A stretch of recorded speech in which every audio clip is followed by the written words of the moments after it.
SIR শুরুর আগেও মিথ্যাচার করছিল শাসক দল, আর এসআইআর চলছে, এখনো মিথ্যাচার জারি শাসক দলের। এসআইআর নিয়ে এবার মিথ্যাচার মমতার মন্ত্রের। দুবরাজপুরের সৌরভ চন্দ্রনাথ সিনহা মন্ত্রের নিশানায় বিজেপিও, পাল্টা সুর চড়িয়েছে পদ্ম শিবিরও।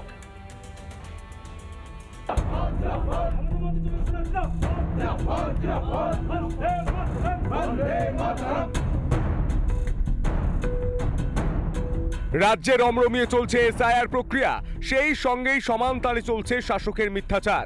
এবার আসরে মন্ত্রী চন্দ্রনাথ সিনহা। আমাদের আত্মতুষ্টি ভুগলে হবে না। তাহলে আমরা দেখেছি, আগে বিহারের ক্ষেত্রে দেখেছি যে খসড়া ভোটার লিস্টের নাম আছে, ফাইনাল ভোটার লিস্টের নাম নেই। তাহলে এইটাকেও আমাদের নজরে রাখতে হবে যে খসড়াতে ফাইনাল হয়ে গেল, ফাইনাল লিস্টে যেন তারা বদমাশি করতে না পারে। এসআইআর এর দায়িত্ব কমিশনের, কিন্তু তৃণমূলের যত রাগ বিজেপির উপর, সেই ছবির বদল নেই মন্ত্রী চন্দ্রনাথ সিনহার নিশানাতেও পদ্ম। কারণ তারা মরিয়া হয়ে নেমেছে, এটাই তাদের শেষ লড়াই। এখানে যদি আমরা 26-এ যদি বিজেপিকে তাড়াতে পারি, হারাতে পারি, তাহলে বাংলা থেকে বিজেপি বিদায় হবে। এইটাই কিন্তু মমতা ব্যানার্জির লক্ষ্য, এটা আমাদের সবারই লক্ষ্য। যে মন্ত্রী নিজেই একজন দুর্নীতিগ্রস্ত, তার মুখে বড় বড় কথা মানায় না। বীরভূম জেলার জন্য উনি কী করেছেন? ইলেকশন কমিশনকেও হুমকি দেওয়া হয়, ইলেকশন অফিস ঘেরাও করা হয়, পশ্চিমবঙ্গে বিএলওরা মার খায়, হুমকি দেওয়া হয়।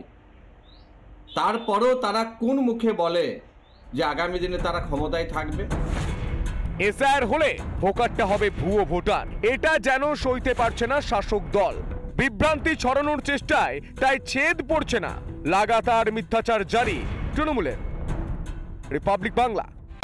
নানা ধরনের কন্টেন্ট দেখার জন্য লাইক করুন, শেয়ার করুন আমাদের ফেসবুক পেজ, সাবস্ক্রাইব করুন আমাদের ইউটিউব চ্যানেল।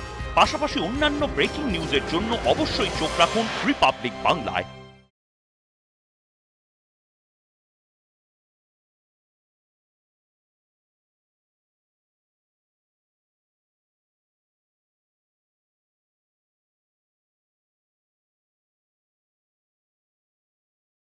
নানা ধরনের কন্টেন্ট দেখার জন্য লাইক করুন, শেয়ার করুন আমাদের ফেসবুক পেজ, সাবস্ক্রাইব করুন আমাদের ইউটিউব চ্যানেল। পাশাপাশি অন্যান্য ব্রেকিং নিউজের জন্য অবশ্যই চোখ রাখুন রিপাবলিক বাংলায়।